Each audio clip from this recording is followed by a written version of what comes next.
Welcome to the channel. Thank you to everyone for tuning in.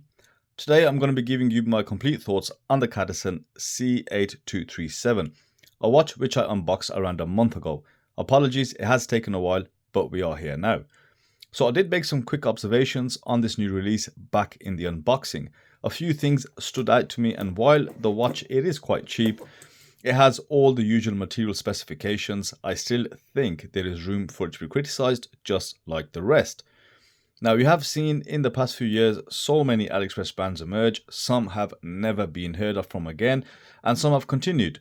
Now, the one thing which leads brands to continue and actually become popular is learning from their mistakes and being consistent in giving out a good product. Now, regarding Cadisen, they've made some great watches in the past, and they've made some great watches up until quite recently. But with this version, I think they've missed a few key features, which for me, I wouldn't recommend this particular model, and I would instead spend that money elsewhere on their range or on another brand. Now, don't get me wrong, it's not a lot of money we're talking about. This is currently just under £50. But my point is, why waste it on this when there's other things to look at for the same price or just a little more? So for this review, I'm going to point out the good or the okay versus the bad. Now, I would like you guys to stick around to the end of the video, or even go right ahead and skip to it now, because I'll be making recommendations on watches from Cadisen which I believe are far better. So as I said, this watch has the specifications which you expect these days. It's got a ceramic bezel insert, a sapphire crystal, and uses the legendary refuse to die Seiko NH35 automatic movement, and it features 100 meters of alleged water resistance even with a screw down crown and a screw down case back. And in looks, it does look like a diver, and the bezel is 120 click. Now, the function and build of the watch is fine. It's a very decent level of brushing on the case. It is quite consistent and smooth, and the lugs have a very nice side profile with a nice downturn. It's got very smooth brushing to the side of the case, and even features crisp polished bevels along the edges. The bezel is a touch loose. You've got a very small amount of playback, but the clicks, they do sound good. And I'll say the rotation, it is satisfactory.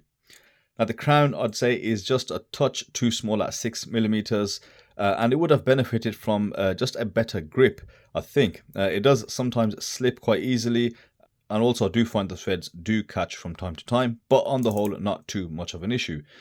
Now, the bracelet is also very decent. I do like that 5-link design, including the female end links. Again, it's very decent brushing, quite consistent all the way through. The end link fit is so-so. I mean, it's, just out slightly on one of the ends, and, it's okay on the other side, but again, not a major issue.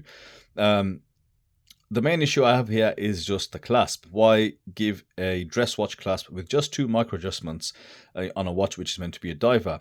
And they do have better clasps at their disposal. And this is what my issue is with the watch. There's just a couple of obvious key features missing which don't make sense. The overall quality is there or thereabouts for £50. Now, moving on to the dial, they gave 3 different colors. The navy blue with orange accented text and seconds hand, a black with red accents, and this white with the aqua blue. And I do like that white dial. It's bright and quite legible. I mean, it's nothing fancy, but it does work with crisp printing. You've got an outer printed timescale, including a minute track mark there.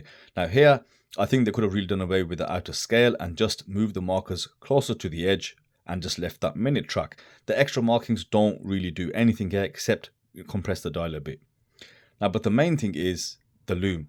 There are no loomed markers, which on a dive watch is a huge thing from my perspective. Now, while the markers are applied with bevels and polished surfaces, they don't really do much if they're not loomed.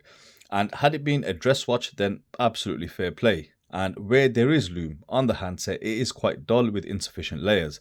I could barely capture it on my camera, so I decided to show a picture. And they have definitely done better on different models. So that is it really. I mean, there's plenty of good things about this watch, which I've mentioned. The dimensions also fit in with a really good sweet spot. You've got a 40mm diameter, just 12.5mm thick, with a 47mm lug to lug, and that end link does make the watch sit pretty well on wrist. But a couple of key things which I feel I've mentioned, which are missing.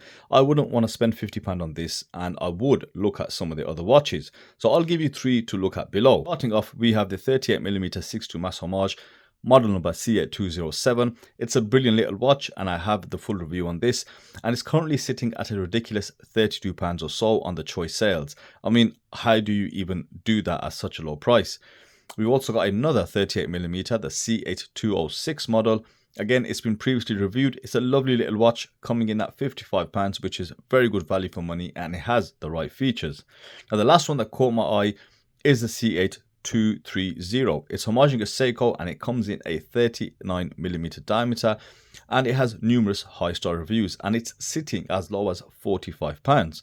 And it's not one which I've looked at, but it did pique my interest. So there's many different options available at this price point.